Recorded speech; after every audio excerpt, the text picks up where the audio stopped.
So guys, yan. Ano na naman, nagkuha kami ng mga plant, ay yung mga mga halaman ng aking kapatid. Yan. Kailangan nakasingkunin. Yan. Madami siyang halaman dito eh. So, i-arrange pa yan pagdating sa bahay. Para maganda tingnan. Bukod na sa plato. Meron pa dito. Madami yan siyang halaman kasi may siya sa halaman. Yan. May mga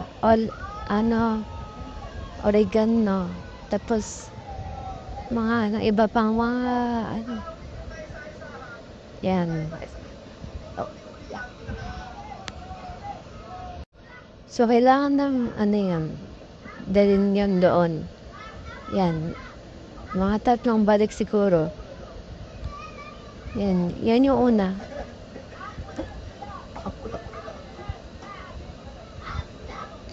So, yan. Yan yung 3 balik. Nakatatlong madami sila eh. Yan. Pauwi na kami niyan. Para i-arrange, i-asikasik namin yung mga halaman. So, yan. Yan. Medyo mainit-init. Asik dah. Teka to nga.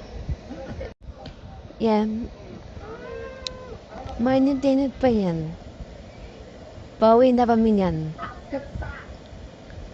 Si baka maano na eh. Yan. Yan tanghali pa dito guys. Mga 12 yan. Dapat maaga eh. Kasi daw walang time maaga. Yan. Medyo malapit na kami sa bahay. Busog ba? Mabis ba? Sa Pero ako tapos ito at pakwa ka. Kasi mabis ito siya. So yan guys, malapit na kami sa bahay. Yan.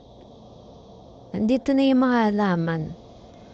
Ngayon, titingnan mo lang kung paano ito ilagay isa-isa.